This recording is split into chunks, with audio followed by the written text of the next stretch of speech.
It's time for Mac Geek Gab, and listener Gene brings us our quick tip of the week. He says, I listen to podcasts like this one while I ride my bike, my mountain bike, and I need a hands-free way to control everything that I want to do. So I have learned the Hey S-Lady commands of pause the podcast, resume the podcast, volume 76%, back 15 seconds to make sure you heard Pilot Pete's latest pearl of wisdom. And then, and if those aren't enough quick tips to just right up front, the one that really stood out to me is when he says, hey, S-Lady, take a note. This will transcribe your voice to text. It doesn't record audio. It transcribes your voice to text into a new note in the quick notes folder of notes. So you say, hey, S-Lady, take a note, and then it transcribes your voice to text. So that way he can capture Pete's latest pearl of wisdom, and then keep on trucking, resume the show. So more quick tips like this. Plus, your questions answered today on Mac Geek Gab 1127 for Monday, February 2nd, the record of a sneeze day. For Monday, February 2nd, the record of a sneeze day, which also, it turns out, is Groundhog Day, 2026.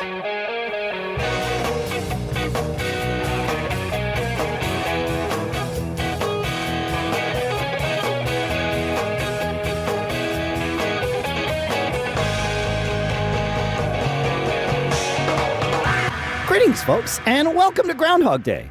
Greetings, folks, and welcome to Mac Geek Gab, the show where we take your questions, we take your tips, we take your cool stuff found, and we put them all together into an agenda where we share your cool tips found, your quick stuff, and your questions. We share it all. We answer your questions. We put it into an agenda so that we have a great opportunity to each learn at least 5 new things every single time we get together. Our sponsors for this episode include gusto.com/MGG, where you get 3 months free when you run your first payroll over there, and also tempomeals.com/MGG. And for at least a limited time, Tempo is offering you 60% off your first box of these ready to heat and eat meals, fresh stuff. We'll talk more about both of those in a little bit. For now, here in Durham, New Hampshire, I'm Dave Hamilton. And here in South Dakota, as always, I'm Adam Christensen. And here, also in New Hampshire, it's Pilot Pete. Dave, I got to ask. Try it again without the sarcasm? I missed what that was. You want to try it again without the sarcasm? It's from Groundhog Day. Oh, of course. Of course. Yes. So, okay. Yeah, happy Groundhog Day to everybody. Novel. Yeah, it's, it kind of seems like the same tech issues every week. The confusion sounds familiar, but honestly, I'm having too much fun to let this loop end. So that's right. Yeah. I love doing this. Yeah. Yeah.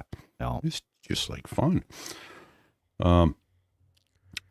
You mentioned the giveaway. Anything else to mention before I? Oh, I didn't mention the giveaway. You're right. February's giveaway does change at macgeekgab.com/giveaway. We are giving away a copy of Copilot Money, the new money management app that you've heard us talking about on the show for the last year or so. So we are giving away a copy of that. So make sure to go to macgeekgab.com/giveaway. Nice. All right. Shall we resume with quick tips? We should go into quick tips, and Ian wrote in, and I have to confess, I had to write back to Ian and go, I'm missing it, brother. I don't know what you're talking about, but he essentially wrote in and said, look, hello, gents, quick note on something you talked about recently. You mentioned using voice memos to record a conversation and then copying the transcript over into Apple Notes. Just a heads up, Notes can actually do that natively. Whoa. So I'm looking around in Notes. I'll explain more about that in a second. You record audio directly inside a note, and Notes will automatically generate a transcript. And you can leave the transcript attached to the recording, or you can use the ellipsis 3-dot menu and insert the transcript as editable text right into the note. And if you don't insert it, the transcript still is searchable. And while you're recording, you can swipe down and add your own type notes or other context. While you're still recording, you can type into notes there. Pause, stop, resume. It's all right there. And it ends up being a cleaner one-app workflow. So thank you, Ian. But I had to write Ian back. I went into Notes and I started playing around with it. I got to tell you, I don't know how long I spent in there, but I bet I spent 15 minutes looking through iOS notes. I could not find out how to do voice recordings. It's the paperclip. Click on the paperclip, and the menu comes up. It is so unobvious, Apple, fish shake, that but it's right there. It's one of your options. As soon as you touch the paperclip in Notes, right above your keyboard, one of the options is to record a voice memo, and that's where you natively record in Notes. But I couldn't find it. I wrote him, and he wrote me right back and said, "Oh, here's how you do it." Oh my God. So that's 2 quick tips in one in that sense. Here's how you record voice memos, and then your transcript work is all there. So fantastic. I would assume that paperclip allows you to attach other kinds of media. Yes. Well, that's all I assumed it did. Interesting. Yeah. Yeah. And I guess you can't do that on the Mac because I have Notes open. And oh no, I see. There's a couple paper clips. Oh, that's to add links. So yeah, I think you just kind of put them in. You don't. Maybe there's a way to do it, but I don't see it in Apple Notes on the Mac. I have record audio. Isn't that not it? Oh right. Well, I mean, if you just want to go straight there, Adam, sure. Right on. Yeah, I have record audio right there. Yeah, it's on the Mac. It looks like an audio waveform is what that icon is. Yeah. And mine's grayed out, so I don't know why. So, Huh. Interesting. In the spirit of Groundhog Day, I promise we're not going to we've already overused that joke, but we get replies to things that we mention in most episodes. And then there was episode 1126, because we got more replies to 1126 than I can remember any episode generating in a very long time.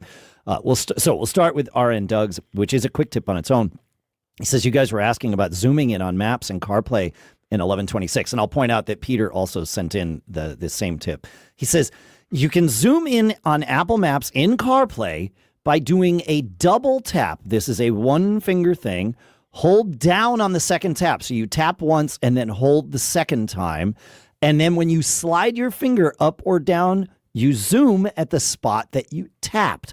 This can be done on iOS as well, and it's great for one-handed zooming on the iPhone. You can do this in Google Maps on iOS, but Apple appears to have nerfed that in CarPlay 26. So I did confirm last night that Apple Maps in CarPlay with iOS 26, you can do this double tap thing where you tap once and then hold down when you tap the second time and then just drag up or down. You can't move the map around this way, or at least I haven't found a way. But you can zoom in and out again, like RN Doug says, on the point that you tapped. And Peter, in his reply, shared the same exact instruction and shared that he thought maybe this is to allow this to happen on more screens because it doesn't require multi-touch. It is a single touch gesture, right? So, yeah, but it definitely works. I wish there was a way to move around, but I haven't figured out what that is. I tried a triple tap and sliding my finger. That didn't do it. So yeah. I don't know what that How is it all the Uber and Lyft drivers knew it and the 3 tech geeks didn't? Yeah, but the Uber and Lyft drivers, I literally have watched them, and I did it again in Los Angeles on the way to the airport when I left early on Saturday morning. Thank goodness, because my original flight for Sunday did wind up being canceled. But he did it, and it was using 2 fingers and like zooming and moving while he was doing it. So I don't know what magic that is, and I probably should have asked him, but yeah. So one finger tap and drag doesn't move the map in CarPlay? No. Interesting. Up and down zooms in and out. Oh, I see what you're saying. The one finger tap and drag. No, I don't think so. I should try that. I feel like I have tried it, but let's all go out to our cars and come back in 5 minutes. I'll be right back. That's right. Yes. Here, enjoy. Everybody just sit tight. A moment of silence. We'll be right back. That's right. No. Yeah. I don't think that works, Adam, but by golly, it sure seems like it should. Yeah. Maybe I should try that. All right. I'm sure. Hopefully, we'll get more feedback about that at feedback@macgeekgab.com. Was that You heard him. feedback at macgeekgab.com? That's exactly what he said. Feedback at macgeekgab.com. It's almost like Groundhog Day. We're really, really sorry, folks. Yeah. I have not used Hold on, that let me joke get my once Dead Horse Club out. in my own defense. You have not. No. We're sorry. Pete and I are sorry to you as well, Adam. Thank you. Appreciate that. Speaking of holding down on things, Tom has another tip for us. Says, hey guys, you can also close a tab. This is in Safari, I believe. On iOS. On iOS by on iOS 26 by holding on the refresh icon or URL and bar and then selecting close tab. You get even more choices than that, including managing tab groups, share, copy, etc. It works great. Who knew? I love it. Yeah. Who knew? It was awesome. Yep. I love it. And Bill has basically the same spot on the iPhone. Bill shared that he says in a follow-up to the discussion on 1126, naturally, he says, I have found what I believe to be the easiest way to get to the all tabs view in Safari on my iPhone. Simply place a finger on the address bar, so the same place that Tom had just said, and which is at the bottom of the screen, unless you have changed it to the top. And you swipe up. So just a finger on the address bar and swipe up. It has to be on the address bar because if you do it lower than that, the phone thinks that you want to go to the app switcher. Right? It's that same motion, just starting a little bit higher up. And when you do it, the all tab view comes up. There are very few quick tips that I have learned about and implemented completely into my workflow in the same, week. Usually it takes 4 times for, me to hear about a tip. It's like, oh, I got to remember that. This one, man, like I want to get to the all tab view all the time. And it's always such a pain in the neck to like click all the things and get there. And this, just a quick little swipe up. I'm using it multiple times a day. Game changer. Yeah. I love it. Yep. Well, and that's the second time I've learned how to do this action with a new quick tip action in a week.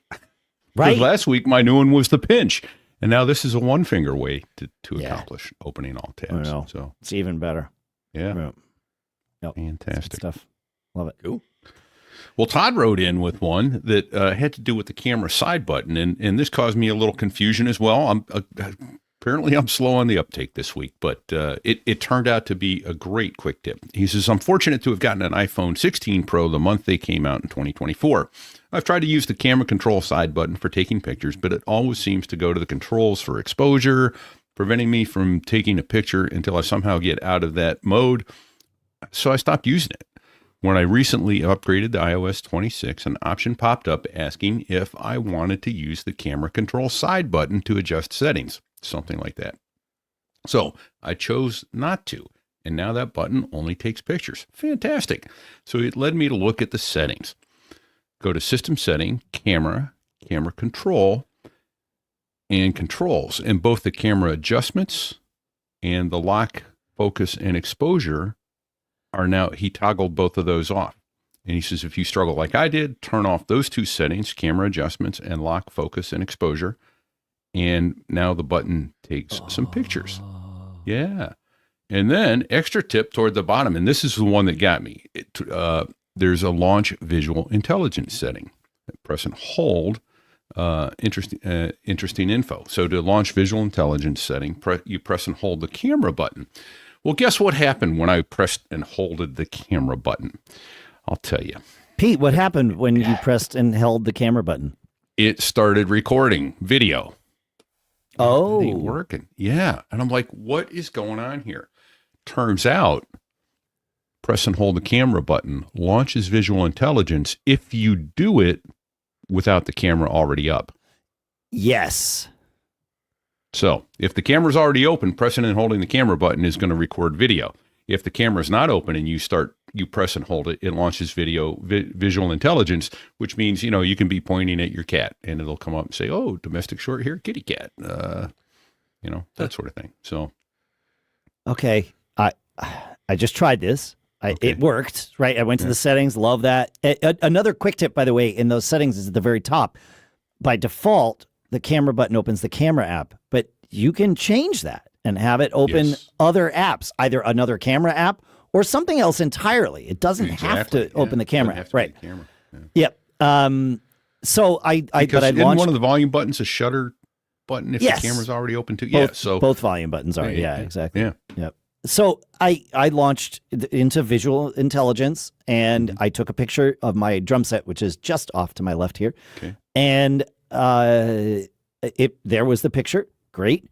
I clicked the ask button, and evidently it knew that we were being sophomoric in our private chat this morning, because it says ChatGPT is only available if you are 13 or older. It knows about us, Dave. Oh, wait. Now the second time. Okay, so I tapped again, and now it says tapping that icon asks ChatGPT for more information by capturing and sending what's in view. And so I'm happily saying go. And it is asking ChatGPT. The drum kit, equipped with multiple tom cymbals and a snare, is set up in a soundproof studio environment. The bundle of drumsticks nearby suggests it's ready for extended practice or recording sessions. That's not entirely wrong. And I followed along with you, Dave, but I happened to have pointed at my screen when we were doing it, and it came up with Mac Geek Gab as a long-running podcast focused on Apple technology, offering troubleshooting tips and insights for Mac, iPhone, and iPad users. Episode 1127 appears to feature a quick tips segment, which usually shares concise advice to enhance Apple device usage. So for concise being so much for that key word here. We should move on. But I do want to say, this is, I knew about visual intelligence. If you had asked me how to launch it, I would not have known. So this hold the camera button without the camera first having been launched. So from anywhere but the camera, hold the camera button, and that's how you get in there. And if it tells you need to be 13, just keep going. You will get there. Yeah. Yep. You'll eventually be 13. You will Yeah, true. All right, moving on. The hold to record video makes sense with the camera app open, because that's actually how the shutter, if you're using the on-screen shutter button, I think behaves exactly the same way. Correct. Yeah. Cool. Yeah. Last one in here, another follow-up to 1126 from Bill. He says, the beginning of MGT 1126 had a tip about renaming files. Even though I've used a Mac for 18 years, I only recently learned these two methods to rename files. They've probably been around for decades. 1, after selecting a file in the Finder, simply hit the return key. This puts you in rename mode. Previously, I'd click on the name, but hitting return can be easier. Number 2, if you have an open file, you can easily rename it by selecting the file name in the toolbar. Click on the down arrow to the right of the name to open a small dialog box and rename the file right there. The same dialog box lets you tag and even move the file. All this while the file remains open. Hope you're able to dig out from the snow without too much trouble, Bill. So, well, I'm not dug out, but, dug around. There's a snow pile at the end of my driveway that's taller than me. Well, the upside is we're getting more this week, so this weekend. Heard. Yeah, I heard. Yeah. That sounds great. Am I wrong in being the only person? I wish we had a little more. We have not had a lot. We are in different areas of the country. Yeah, we've had. I mean, we got.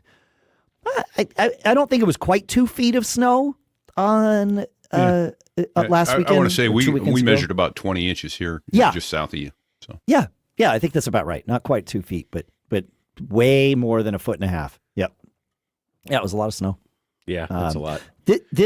I always forget that you can use the file name in the title bar of like a Pages document, for example, like you just mentioned. I always forget about that is an interactive thing, and you can do a lot with it. I think if you option click on it, it shows you the folder hierarchy of where the file exists too. Wow. If I'm not mistaken. Let me see if I can do that. right? So I've got a Pages document. If I click on it, it's all the things Bill said. If I hold the Option key down, or maybe it's the Command key. No, it's none of them. Control key shows me the folder hierarchy, and I can go to its folder or any of the folders. And when I choose that, it opens the folder in the Finder. So yeah, if you click on the there you go. The control click on the title bar. So there you go. Yeah. Bonus quick. Right click, control click. Right click. That's why it's control click, Adam. Yes, Okay, of course. yeah. Of course. And if you there's that little down chevron next to the file name up in the title bar. If you do that, then you can it'll tell you where it is, and you can click on the chevrons next to that, and it will allow you to put it in almost any folder with then other ellipsis at the very bottom, allowing you to select any other folder if it's not immediately present. So love it. Cool. Yeah.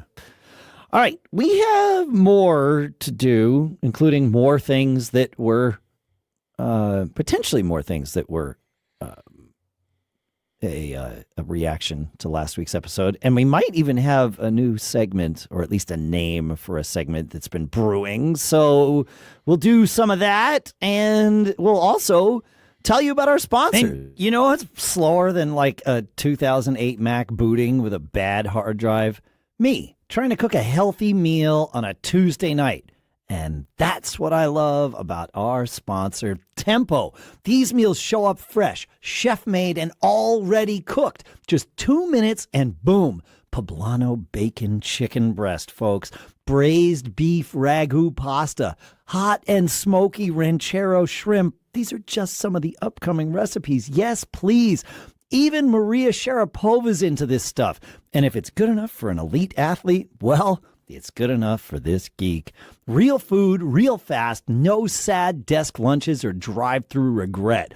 And with 20 new recipes every week, I'm geeking out. And get this, Tempo even lets you filter by ingredients you don't want. So if cilantro tastes like soap to you, or shrimp gives you the heebie-jeebies, you're covered. It's like having a sysadmin for your stomach. For a limited time, Tempo is offering you 60% off your first box. Go to tempomeals.com/MGG. That's tempomeals.com/MGG for 60% off your first box. Tempomeals.com/MGG. Rules and restrictions may apply. Don't get caught eating junk. Visit tempomeals.com/MGG, and our thanks to Tempo Meals for sponsoring this episode.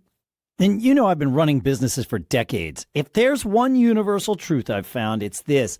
No one starts a company because they love filling out W-2s, right? Enter our sponsor, Gusto, your new favorite coworker who never takes a coffee break, never complains, and somehow knows everything about payroll, benefits, and HR. And that's because Gusto is online payroll and benefits software built for small businesses. It's all in one, remote friendly, and incredibly easy to use. So you can pay, hire, onboard, and support your team from anywhere. I've been eyeing Gusto for one of my businesses, and candidly, it's tempting. Automated payroll taxes, direct deposit, onboarding magic. It's like if my accounting software and a spa day had a baby, and that baby ran your back office. You get peace of mind, your team gets paid, and most importantly, you don't get caught reinventing HR from scratch. Try Gusto today at gusto.com/MGG and get 3 months free when you run your first payroll. That's 3 months of free payroll at gusto.com/MGG. One more time, gusto.com/MGG. Get started now. Remember, 3 months free payroll. That's gusto.com/MGG. And our thanks to Gusto for sponsoring this episode. All right. We have had a question from Craig, or a comment from Craig, for a little while here that we've not really been able to slot into the show, or haven't found a way to slot it into the show. And so we were talking pre-show and came up with a work in progress name for a segment. We need to talk, because I think Craig brings up a really good point. He says, this is for Dave. Like you, I use ChatGPT extensively in my daily flow. I can't say enough good things about it, with one annoying exception. Too frequently, ChatGPT will instruct me to do something that doesn't work as expected, and then say something like, "You are quite correct. This will not work because blah, blah, blah, when I tell it that it didn't work. After encountering this on several occasions, I had a convo with ChatGPT about why this keeps happening and why not to anticipate that it's going to happen. I mentioned that in my graduate work for my MS in computer science, I had the pleasure and honor to work with a professor who was one of the co-authors of the computer chess program Deep Blue. I explained that one of the hallmarks of computer chess applications is that during time between moves, they run thousands of forked simulations on possibilities and outcomes. So I posited this question. Once you provide guidance or instructions, why don't you use idle time to simulate what you instructed and determine if it's correct? The response was lengthy, but it had a lot to say. The snippets of which being, I can often reason out a better answer than my first draft. I don't automatically keep thinking in the background after I hit send. And if you want to force the behavior you're describing, the best lever is to ask for it explicitly. Give me the steps, then sanity check them. List 3 ways this could fail and how to detect each, things like that. Don't give me the steps until you've answered, is this actually supported? I like that one. And these are all great. And I love that Craig went through this and then also shared it with all of us. I will say, though, I use ChatGPT for lots of different things. I do currently have accounts with ChatGPT, Perplexity, Gemini, and Claude. The only two that I'm actively paying for are Gemini and ChatGPT. The other two, I have the Perplexity year-long free trial that was available up until the end of last year with a PayPal account, and then Claude. They sponsored Geek Gab, my podcast for musicians, so they gave me a 6-month thing. And I'm actively using all of them, although Gemini less right now. But when it comes to troubleshooting, either tech stuff or stuff around the house or anything like that, I am finding ChatGPT to be the worst of them. And the reason I say it's the worst is because of exactly this. It wants to please me. And so it never guesses. It's not even like I have to be really careful when I ask it questions not to lead the witness. Because if I even imply that I think this is fixable in a certain way, it's going to tell me how to fix it in that certain way, even if that is completely wrong. And so, just candidly, I have not found a way to get ChatGPT to be good for troubleshooting. Perplexity is so much better at this. However, Perplexity, even though Perplexity uses everybody's models, like Perplexity is kind of a weird, it's got like a layer that just like it'll use OpenAI's models, it'll use Claude's models, Anthropic's models. For some reason, Perplexity is so much better at just like getting to the point or saying, I don't know, or this isn't possible. Like it's not afraid of upsetting me. Even though I tell ChatGPT, be straight with me, and you can personalize that stuff much better now than even a few months ago. But I often, to sanity check myself or to just be efficient, if I read a question from one of you and I don't immediately know the answer, I'll pop it in. And I used to pop it in. I have a separate space, or I forget what they call them in ChatGPT, but their spaces in Perplexity, where it's just Mac Geek Gab questions, and I'll paste it in and get ideas. And when I do that, I share, I'll share the link with you or in the show or whatever it is. But so I'm doing a lot of troubleshooting in these. Not just my stuff, but sometimes your stuff. If I don't, if I read one of your questions, and I don't immediately know where to go next, that's where I go. And Perplexity, it's not right all the time either, but it's way better than ChatGPT. So that's my.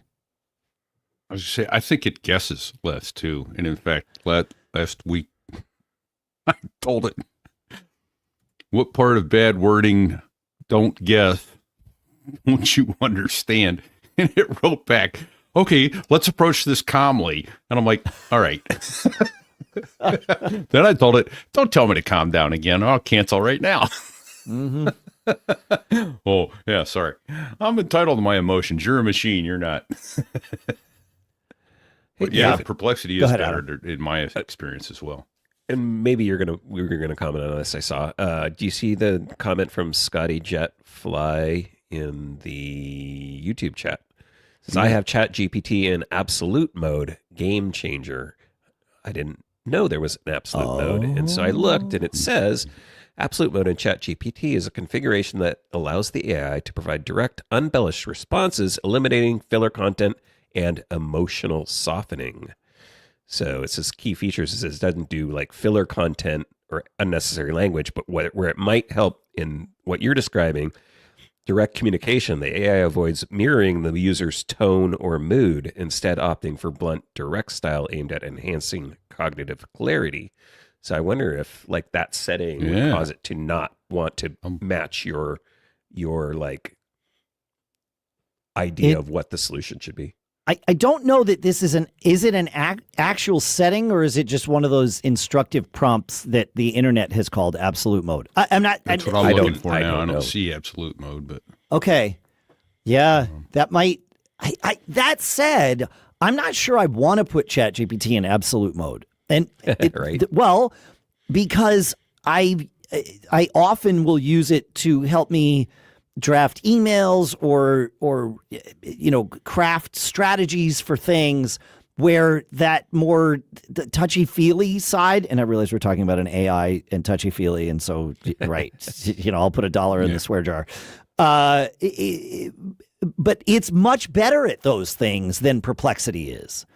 So like there's times when I want that, and I will use ChatGPT for that, but for troubleshooting, I 100% of the time right now go to Perplexity. For at least first, So, interesting. Yeah, I would love to learn. The only thing I found about absolute mode is this, like a prompt that somebody put on Reddit 6 months ago in the prompt engineering subreddit, which I mean, again, might be fine, but I don't think it's an official like. I don't think OpenAI has blessed this, at least not from what I can find. But if I just checked through settings and I'm not seeing absolute anywhere in there. But there are settings in ChatGPT. The personalization settings have gotten far more granular than they were. I just happened to look last night. If you go into your settings personalization, there's characteristics now. You want it to be more or less warm, more or less enthusiastic. You want it to use emojis differently. You want to use headers and lists. And then there's a base style and tone. And there's a bunch of options. Cynical, nerdy. That's, of course, the one I've chosen. Efficient, quirky, candid, friendly, professional, and default. So it is worth playing with that, too. So anyway. I'll have to check that stuff out. Yeah.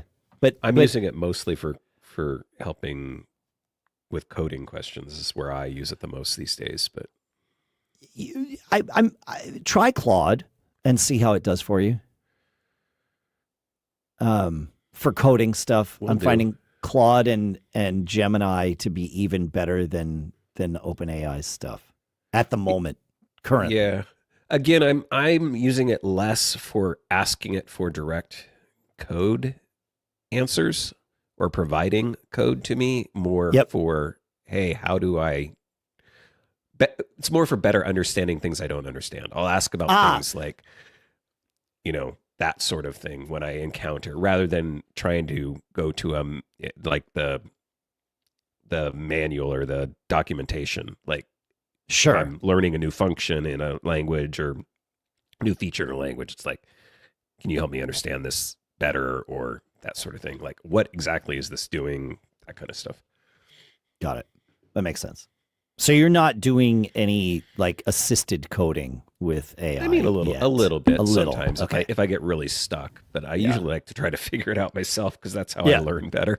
It's more like help me learn this so I know how to do it in the future. Don't just give me the answer, if that makes sense. Yeah, I'm trying to avoid letting it just give me the answer. Right. Yeah. I'm way past that. I gave up on that. I don't. That's not to say that my choice is better than yours, Adam. It's more an admission of mine. I'm letting the agentic stuff do as much of it as I possibly can. And then we were talking pre-show. I'm also using Claude Cowork, which is the agentic model, but for everything except for coding. Right? You've got Claude Code for the agentic coding. When I say agentic, you are instructing an agent to do a thing. And with the coding, I I've had multiple agents kind of working in tandem, one to do the coding, one to develop like the unit tests, one to evaluate the code before we push it, like all of that stuff, and to kind of manage the project. And I'm doing the same thing with Claude Co-work now with the Business Brain Twitter/X account, and having it really manage that and see if it can help bring it kind of back from the dead. So I'll keep you posted on that. Yeah. The other two things tips I'll give out to people, and sort of the way I'm using it too. When it does provide code, sort of like you do with following up, like with your "are you sure" kind of things that we've talked about in the past. With code, what I've started to do is a couple different follow-ups. Again, one would be, okay, that's great. Can you explain to me why you gave me this code, or why it's working this way, or why you're doing what you're doing? And then the second one is, I will often ask, can this be done another way, or are there other ways to do this? Because I like to know multiple solutions. And then more importantly, can you do this more efficiently, or can you refactor this so it's more efficient? And I'll often get more concise, cleaner versions of the same code. Yes. You can, and it again, if you go to the dark side, like I have clearly, you can instruct an agent to take over that role from you. So you have the agent that's developing the code, and then the agent that's beating on the agent that's developing the code, challenging it to do it better or differently, and then evaluating it, and back and forth. And you can just let this happen. It's fascinating to watch, and then really nice to have the outcome. So I was on a conference call yesterday and was just watching my Chrome window while Copilot was just like managing my Business Brain Twitter account. It's fascinating. I think it's just like we're living in the future here. Cha-ching. Yeah. Well, eating your credits. Yeah, burning credits like crazy. Yeah, this is $20 a month is probably might be enough to do like the minimal things I'm doing on the Twitter account, as long as I pace it out right and use the right model, because right now I'm using Opus, which is great, except it burns credits. Like to do 5 replies this morning, I think I used 80% of my credits in a 4-hour session, so I just got to let it chill and then come back later. Otherwise, I can pay $5 and like keep on trucking. Yeah. Cool. But it's interesting, but I would caution anyone. This absolute mode thing is interesting, and I think we need to look into that. But I've try as I have and try as I might, I have not been able to get ChatGPT to be as good as Perplexity for troubleshooting. And I just want to share that out there, because I know we're all tempted to use it, and probably in many places it's the right thing to do. But when you find yourself going down a hole that isn't helping, try a different model. That's right. That's right, Pete. Yeah. Well, I'm telling you, I can't tell you how many times I've used it for troubleshooting something, and then when I get to the answer, I'm like, you could have come up with that one first. That was simple, and you took me down this rabbit hole. Yeah. So I have learned to I backed away a lot from, asking up front, and then, but but the worst part of it is the guessing. It'll go, oh, you do this, and select that menu item, and I'm like, that menu item doesn't even exist. Stop guessing. Go research it and come back to me. Yeah, it's and I'm finding the same with the coding stuff too, Adam, where it will come up with something and I'll look at it and be like, no, we're not going to do it that way. No, I know better. And the same with like troubleshooting my Mac. Even if I don't know the answer, I know enough I've had enough experience troubleshooting the Mac where it'll tell me something and be like, no, that's definitely wrong. Like objectively, we could go and prove this wrong, but we're not going to, because in the interest of time, let's move on. And so, right now, and this is January 30th at 10:30 in the morning. If you're Eastern following time. the linear timeline. Yeah. Like right now, as of this moment, coding and the technical stuff, and even like trying to troubleshoot when my boiler went, or my boiler, my well pump went, like having it as your assistant, having it as an expert's assistant is the best, most valuable, and it is a game changer. when you have some expertise and you let it assist you, because it can do your grunt work for you. It can, see things more objectively than you might be able to, forest from the trees, that kind of thing. But you, as the expert, have the ability to parse what it's telling you and be like, well, 80% of that was great. Let's go with that, And but with the agentic stuff that I'm seeing, it still requires human oversight. But I don't know that will always be true. And that's why I'm saying January 30th, 10:30 a.m. Eastern time, because I don't know what day it is that's going to change for things, but it will. I think it probably will. I don't think we're minutes away or hours away or days or even weeks away, but months or years, digit years. Yeah, I think so. Yeah. Because there's some pretty big, powerful computers putting all this together. And they're doing... Claude is written with Claude code. Like the head engineer on the Claude team is not writing any code. Think about that. Like, yeah, very meta. Anyway, Meta's doing their own thing. I meant Meta with lowercase m. Yeah. All right. So that's our We Need to Talk section. I don't know if that's the right name for it, but I like that. It's fine. I didn't get the banner up in time, but we got another new one too, though. Yeah, Adam. You want to take us to our Hey Did You Hear section? Hey Did You Hear? Another working title that may stick. Yeah, this is going to just be kind of stuff that is happening news-wise. I think that we think is worth highlighting. And there are a couple things happened recently with Apple. One, and I just saw this just yesterday, so I just heard this. Apparently, Apple has made their second largest acquisition after Beats. They acquired a Israeli startup called QAI for $2 billion. $2 billion with a B. I think the Beats deal was $3 billion.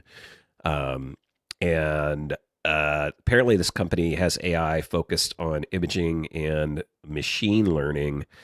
It's not clear at this time what Apple is going to do with it. Some of the speculation is that they're going to be maybe using this technology to go deeper into wearables, I guess, because QAI had some patents around headphones and glasses and using micro facial skin movements to communicate without talking. This is from an article from Engadget. I think it was originally launched the story came out on Financial Times, but that's paywalled, so we can't get to the details. And apparently the startup's founder and CEO, Avidad Maisels, I think is how he probably pronounces his name. Hopefully I'm getting that right. Is going to join Apple as part of the deal. He also founded the company PrimeSense that Apple bought back in 2013. That was a 3D hearing startup business. So this is the second company he has apparently sold to Apple. So interesting. Okay. Huh. Fascinating. Yeah, I mean, acqui-hiring and acquiring the technology that they've already made is a great way and a time-honored tradition for companies that want to level up more quickly than developing their own thing. And clearly, Apple needs, they've already said that they're going to be using Google's Gemini, essentially Gemini as a service, right? They're white labeling it and figuring out how all that's going to work. And is it going to be on Apple servers? Is it going to be on Google servers? All of that stuff. But that will be the next, the very next AI for the S Lady and Apple devices in general. But it seems like it's like a 2-year deal. Like I think the current plan is to use something else in-house, and maybe this is the foundation of that. So, yeah. Yeah, I also just immediately when I saw this, I thought if it's audio and imaging focused, this company, which it seems like it is, immediate applications in the AI for their new creator studio, I would imagine like a lot of it'll roll in there too. So there's probably multiple touch points where it makes sense for this acquisition, I would assume. Yeah. Oh yeah, that's right. Yeah, you get the short term and then the long term. Huh? Good stuff. Yep. Yeah. I went in the Marine Corps, and then I spent 30 years flying for an airline, and I should have just started a company and sold it to Apple for $2 billion. I've been starting companies for the last 30 years, Pete, and none of them has sold to Apple for any amount of money, including not $2 billion. So, yeah. What was I thinking? Well. Let me tell you, this path doesn't look quite. It's not quite as easy as it looks on the outside. Harder to get into than the NFL, I'm supposing. So yeah. Yeah, I don't know. I haven't tried the NFL. I feel like that might have been easier. No. Yeah, that's what I mean. Yeah, at least 1,500 people can play in the NFL in any given season, and looks like two people can sell multi-billion-dollar companies. Same guy twice. Oh, that's right. No, you're right. The first one wasn't multi-billion. That was it was the Beats was the first one. So that's that's Iovine and this guy. Yeah. Wow. Well, there's another digi here that occurred just this week. A week ago today, if you're listening as the show is released. Apple has released an updated AirTag. I would say the only downside to it, and maybe an upside since all the accessories to it will still work, is the form factor didn't change. So all of your holders for your AirTags will still work, but it's got a bunch of new features. It's easier to find from farther away. The speaker in it is ostensibly louder. You can use your Apple Watch, I think Apple Watch 9 Plus and the Ultras, you can use those now instead of your phone to locate items. And apparently, you get a temporary sharing ability that automatically dies after 7 days. But up to 50 airlines are now letting you share, or they've joined the program, so you can share your AirTag with them, and they can find your lost suitcase or whatever other form of luggage you have much faster. And apparently it's measurably going to reduce lost luggage. I think share item location works with existing AirTags too, though. I don't think that's a feature only of the new ones. You can share your current AirTag. I know that, but I don't know. No. I mean, this feature specifically, I think works. I think it works with all AirTags, not just the new ones. I think. But the expiration of it is the. Nope. I think it that expires. Okay. I think that feature is the thing that expires. I think what they're saying here is that it, just like they're saying, this new AirTag works seamlessly with the Find My network, and also this new AirTag works seamlessly with share item location. But I'm pretty sure you can do share item location with existing AirTags. I mean, there's a way to look, because I don't have any of the new ones. I went to Amazon to buy one of the new ones, and I couldn't because I didn't know if I was buying the new ones because they look the same. So I didn't know if Amazon's discount. But yes, I can go to my purple suitcase, which is an old AirTag, and if I scroll down, there's share item location, and I can turn that on. So yeah, that the new features in this, as I understand it, are the whatever it is, the new chip, the U2 chip, and they couldn't call it the U2 chip because of Bono. But whatever that chip is, gets you more precision finding from the longer Bluetooth from farther away, and the louder speaker. I'm pretty sure that's it, and same price. However, I am told that dealer pricing on these, that they are $29, and then $99 for a 4-pack. Dealer pricing on the old AirTag was $17 for a $29 item. So, I mean, there's profit there, but not a ton. There, yeah, exactly. The new ones, dealer pricing is $27 for a $29 item. So I'm guessing you're not getting a 4-pack for $64 or whatever Amazon had. Probs not from Amazon. Yeah. So just bear that in mind. Yeah. Right now, I mean, too, I'm seeing or hearing that there's a lot of discounting going on the Gen 1 ones now. So you should, if you want to pick up original ones on a deal, now is probably a good time while people try to clear out existing stock. Fair. Yeah. Yep.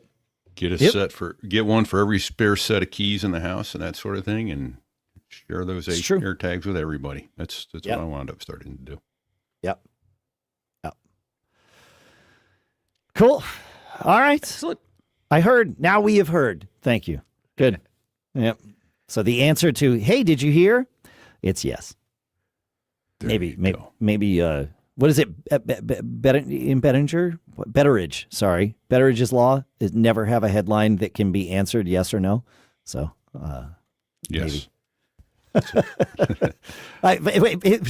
Maybe Betteridge's law is better stated as should you have headlines that can be answered with yes or no? Sorry. Right. Anyway, shall we move on to questions? We shall, I think.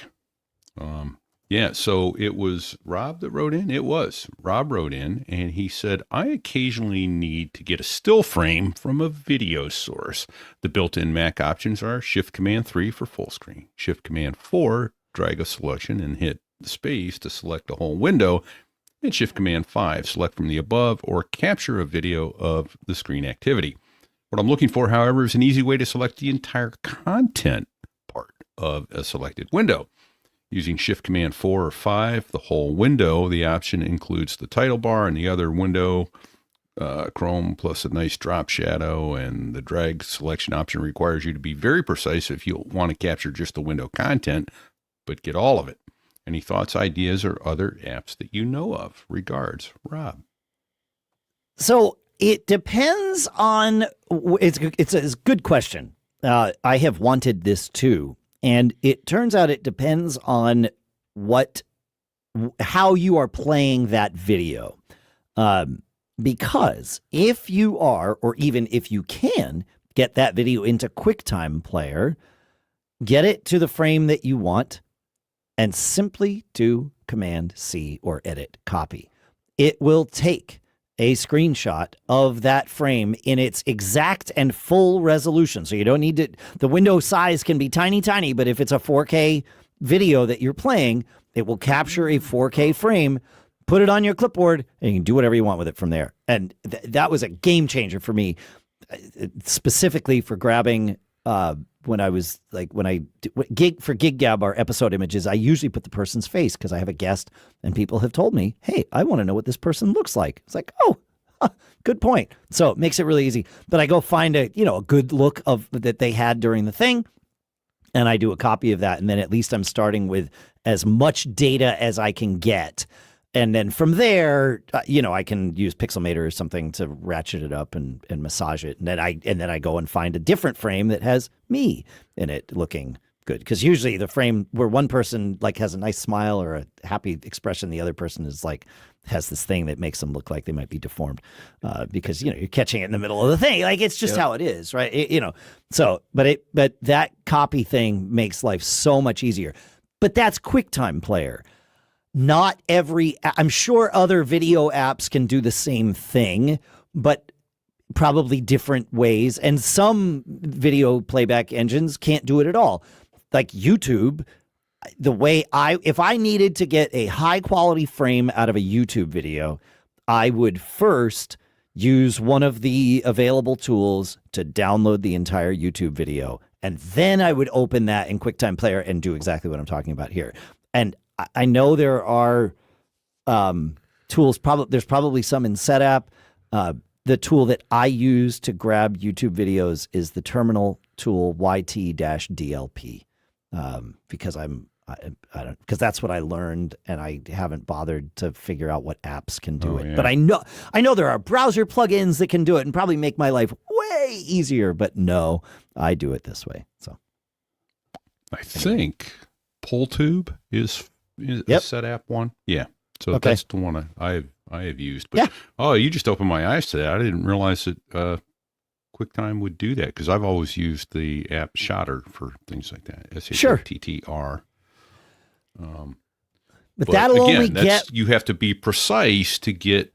Which was part of his complaint. You have to be precise. Although when you grab it with Shotter, you have the ability to then further crop and select and that sort of thing. And I don't think it will round the corners. If you have slightly rounded corners or whatever, I bet QuickTime will handle that. So.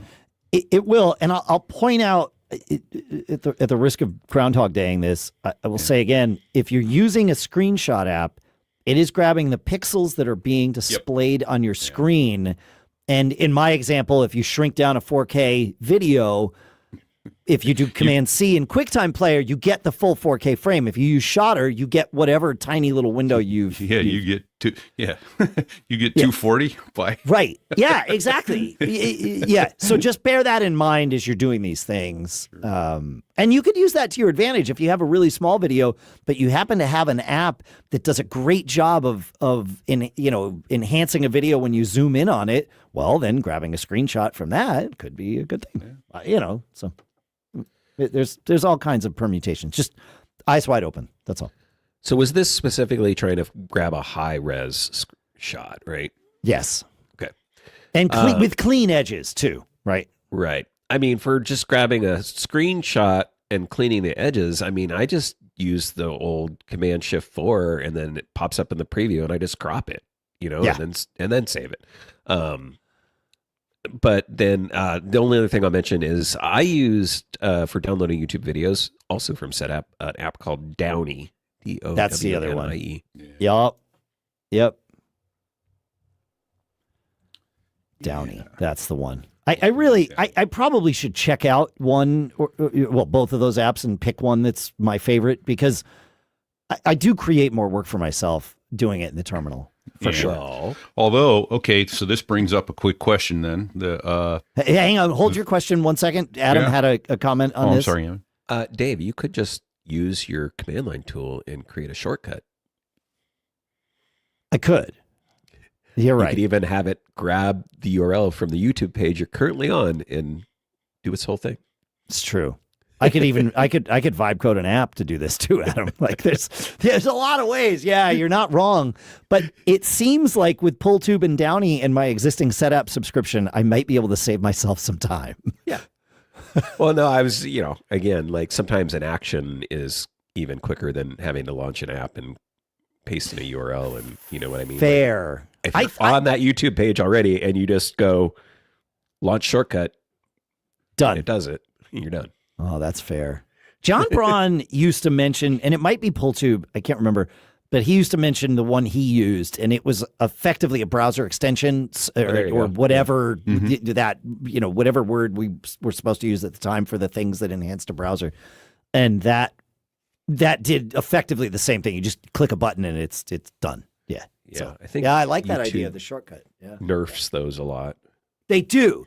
That's the thing, is like YTDLP, if I don't have it like if I haven't updated I install it with Homebrew. So if I haven't done a brew update in like the last 2 weeks, it doesn't work. It's a constant cat and mouse game. So yeah, good point. Yeah. All right, Pete, sorry, I cut you off. Two questions now. So what is it? It's the second time I've heard that term, and I have not used it before. Nerf. What does nerf stand for? No longer effective or something? Or I don't know if it's an actual, maybe it probably is an actual acronym. I never thought about it, but it just means they killed it. Like they block it. They make it not work anymore. Yeah. They break it intentionally. No, not effective or really functional anymore. I don't know. So, all right. Well, and then the other one was, and I guess you kind of alluded to it with YTDLP and having to keep it updated. I found that when I've tried to download videos that I paid for and I want to look at later, but it's behind a paywall, PullTube is wholly useless. Is YTDLP the same? Say that again, Pete. I was looking up nerf, and really it comes from behind a paywall. How do you get like you're legitimately, you've paid for it, you're looking at the video, but other than say using Capto and using screen capture and capturing computer audio, there's no way to pull down the darn file. No, there totally is. With like, for example, let's say there's a video in a Facebook group that's private, right? Okay. But I have access to it. Mm-hmm. YTDLP can do that if I let it log into Facebook, and there's a couple of different ways, and this is where a third-party app would be almost certainly more efficient. But the ways are either, if you can, putting your password and username in the, as switches on the command line. That can work on some services. Others, you have to log in your browser, export the cookies from your browser that has the session ID, feed those cookies into YTDLP, and then let it go and slurp it down from there. But again, if something were living in the browser, like one of these other tools, I bet it could do it better than, or more efficiently. It would, I mean, the result would be the same. It would happen much quicker. So but yes, it is. I've done it many times. It's just, I've made I do it the difficult way, and I really don't have an excuse for this. So my guess is, now that we've had this discussion, the next time I have to do one of those password things, I'm just going to go into setup and pull one of these down and be like, all right, what's the, yep, I'm going to take the time that I would having to extract cookies and do all the thing, and instead find an app that can just do it all for me. And that time will take the same amount of time. And then the next one will be much faster. So, yep. Yeah, I've never gone into the settings for PullTube before to see if it's there. Just kind of briefly looking at it, I'm not seeing where you could get, where those session cookies come in and that sort of thing. But it doesn't mean it's not there. I just quickly can't find it. But that's, Nerfing, we are told by PJ in the chat that it is hit with a Nerf gun and dead. And this comes from the nerfing is big in the massively multiplayer online role-playing games where players play the same character for months or even years, and new content continues to be added, but they sometimes just die. So there you go. That's Nerf. There you go. Yeah. All right. It doesn't stand for anything. It's you shot with a Nerf gun and you are dead. Just take pretty it for powerful Nerf gun, man. There you go. Hello.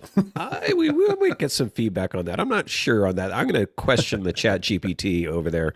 Oh no, that was Reddit. No, that's Reddit saying that? Yeah, I was reading. Sorry, Quora.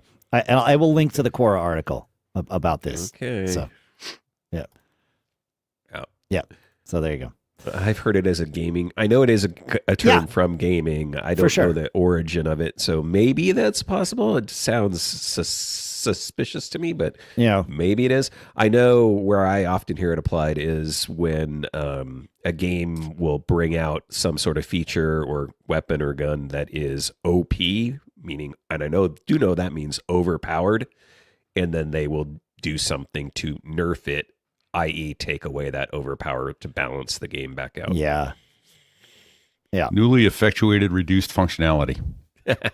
I mean, we can call it that. On the fly. His military brain is just going. I love it. Gotta be. It's got to be an acronym. It's brilliant.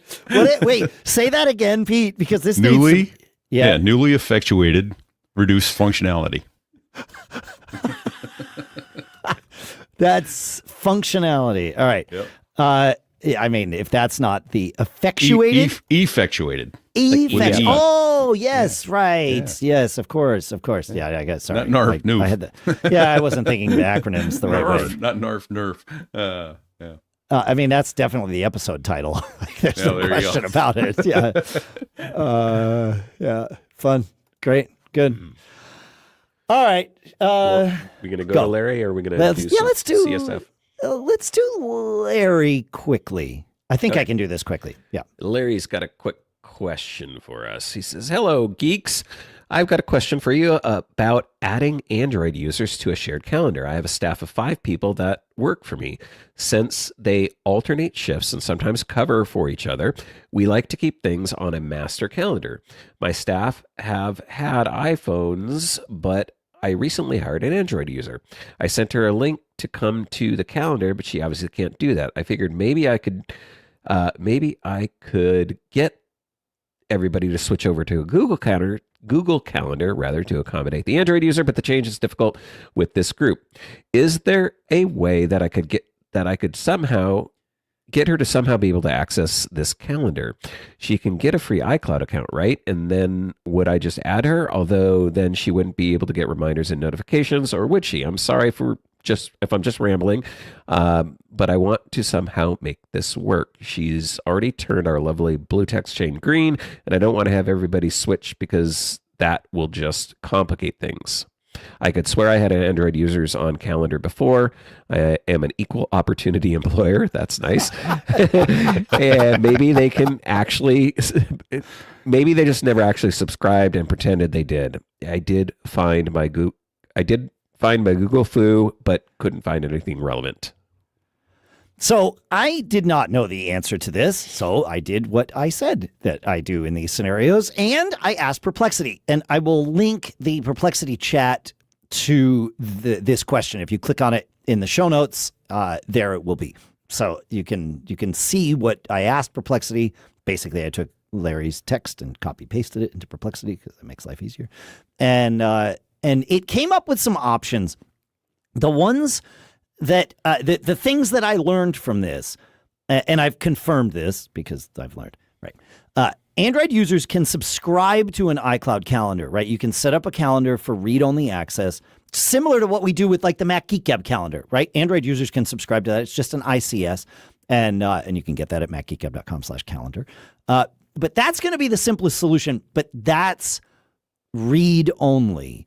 And so, I don't know if that's going to be enough for you, but certainly you can do that, and you can do it in your Google Calendar interface, and then it would just be everywhere. Assuming you want read-only access, it gets a little more interesting. Your solution of giving her an Apple ID would work great, but then she would need to use an Android app that supports such things. And there are a couple of different apps. One, and I'm not an Android person currently, and as long as Apple gets their AI together, that will remain true.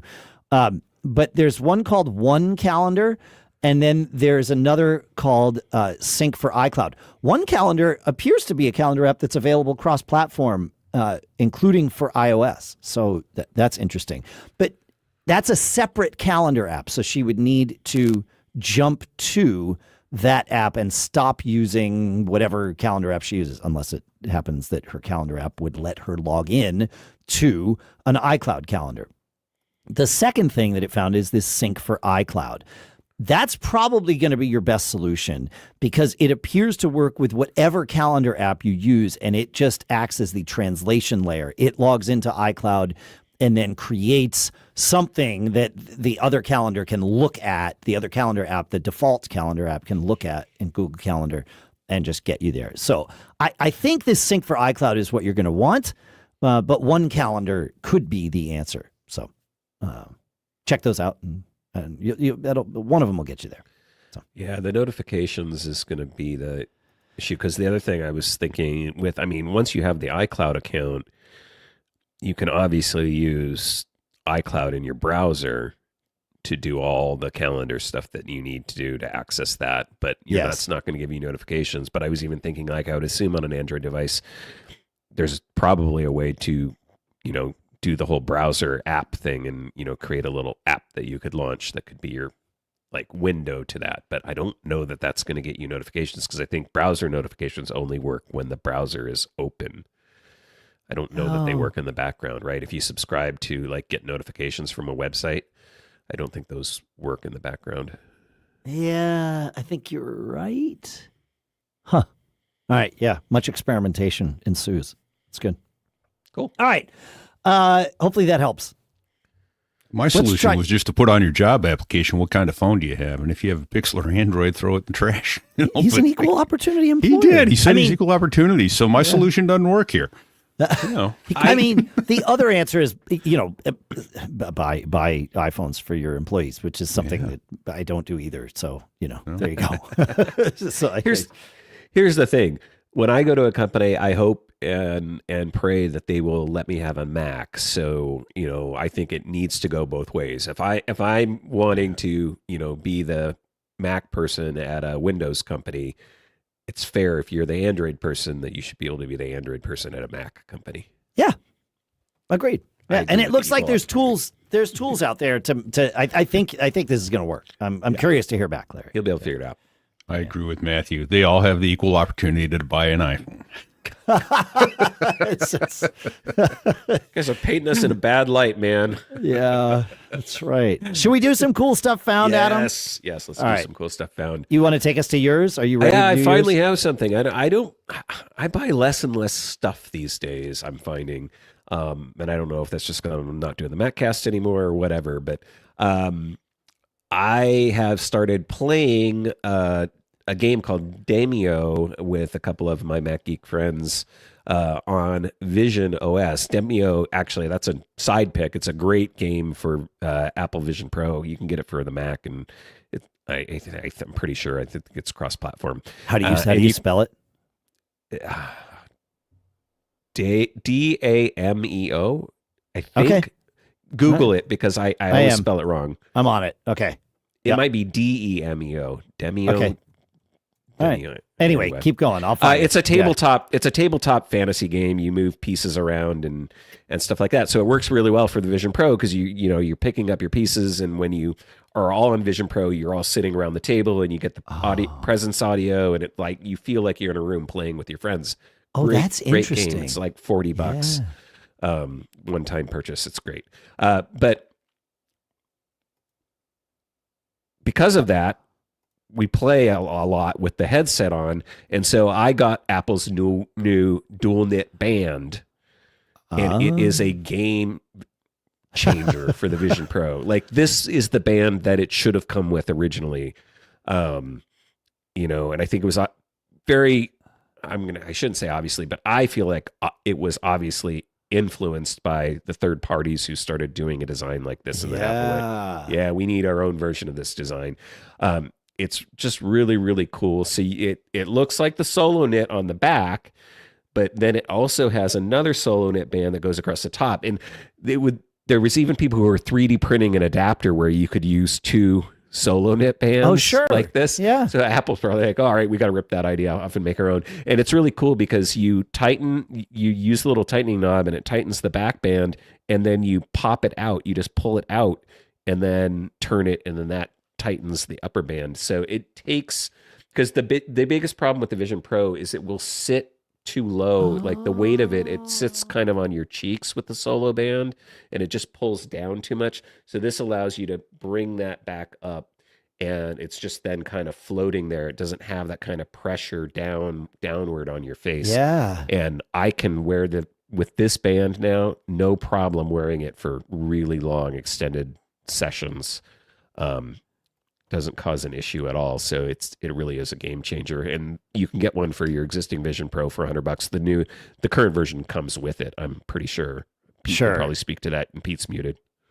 Yeah, Pete is muted, but that's okay. Yeah, I got mine yesterday, and it arrived with the dual band. So if you're buying the M5, it comes with. You don't have to buy an extra. So yeah, but but well worth the $99 that I spent to get that. I used some Christmas money. Yeah. That's pretty cool. Okay. All right. Great. Good stuff. Love it. I have a cool stuff found to share, and if you're on the video, I'll do a little show and tell. But I'll happily talk about it. I love the 3-in-1 travel chargers, the power things that I can travel with and put by my bedside, and be able to charge my phone and watch and AirPods at night.